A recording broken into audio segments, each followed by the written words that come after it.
hai câu ơi.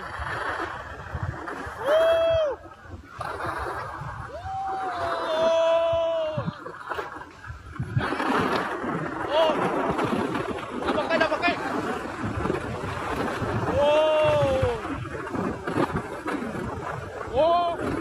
Vào đây.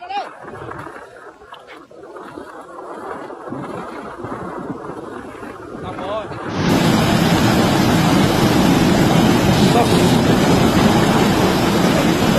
Ayo.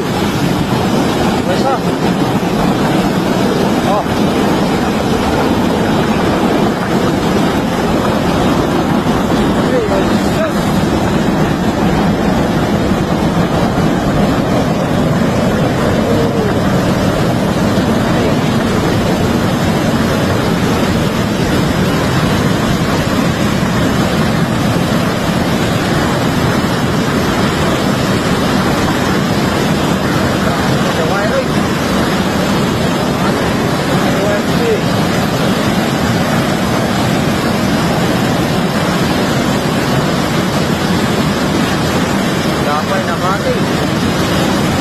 Damai, jangan sampai jaya. Mati aja.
Severe rainfall in China causes several landslides along China, especially in Sichuan, from July 8th to 12th.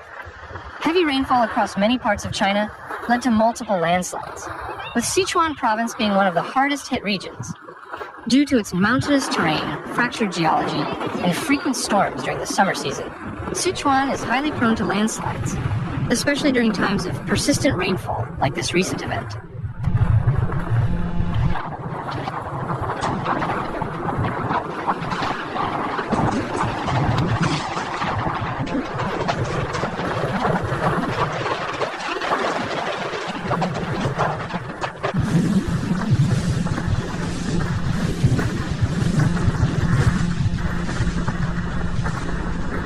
One of the most notable landslides happened on July 8th in Longwei Village, located in Tianquan County under Ya'an City. The landslide hit a section of National Highway 318, which is a pretty important road that connects Sichuan with Tibet and other western parts of China.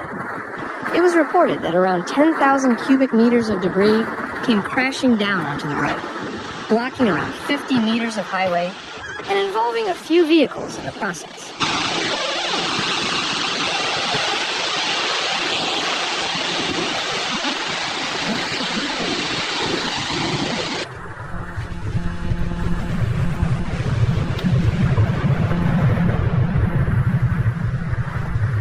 The slopes in Tianquan are already steep and unstable in many parts, and after several days of rainfall, the soil and rock on the hillside got saturated. This made the slope more likely to slip, especially since the underlying layers of rock and clay tend to become weaker when wet.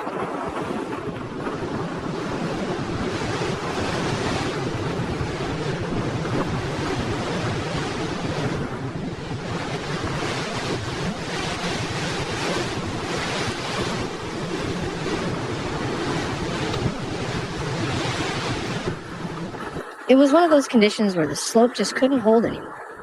As soon as it happened, the local emergency teams jumped into action. They set up a command center right near the site and got help from various departments: road maintenance crews, geologists, emergency responders, and police. They used excavators, drones, laser scanners, and radar slope monitors to keep track of the situation and begin cleanup.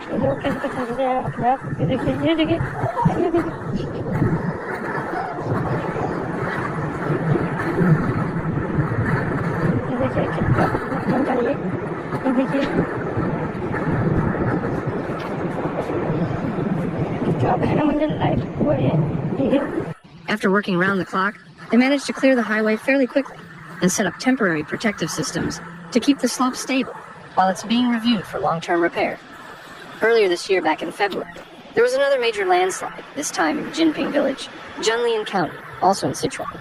That event was triggered after several days of abnormal winter rain, which is becoming more common.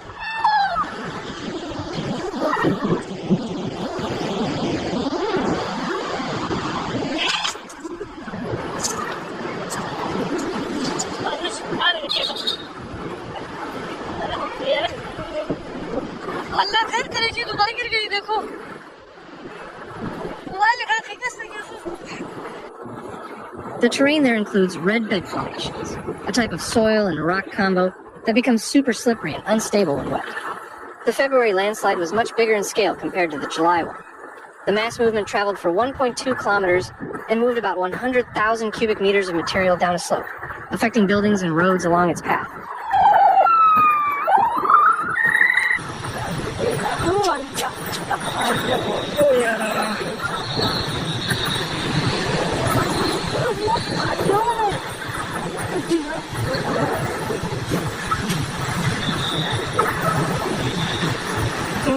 Local teams are better trained now, and technologies like automated warning systems and real-time rainfall monitoring are being used in more at-risk areas.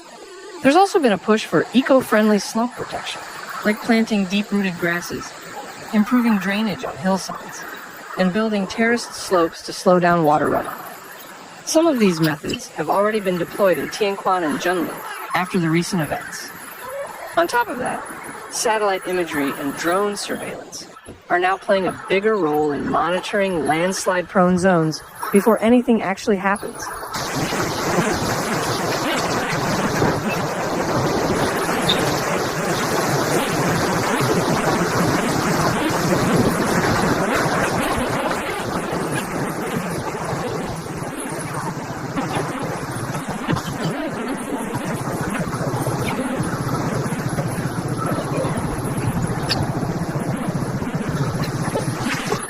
Aside from just reacting to these events, the government has also focused a lot more on preventive planning. That includes updating landslide hazard maps, holding community drills in vulnerable villages, and giving out guides on what to do when signs of a landslide, like cracks in the ground or odd water flow, start to appear. Public awareness is slowly improving, which can make a big difference when time is critical. In summary, the rain-triggered landslides between July 8 and 12 have once again shown how fragile some parts of Sichuan's terrain can be during the rainy season. The events in Tianquan and Zhenlian are examples of how both natural conditions and long-term geological changes combine to cause slope failures.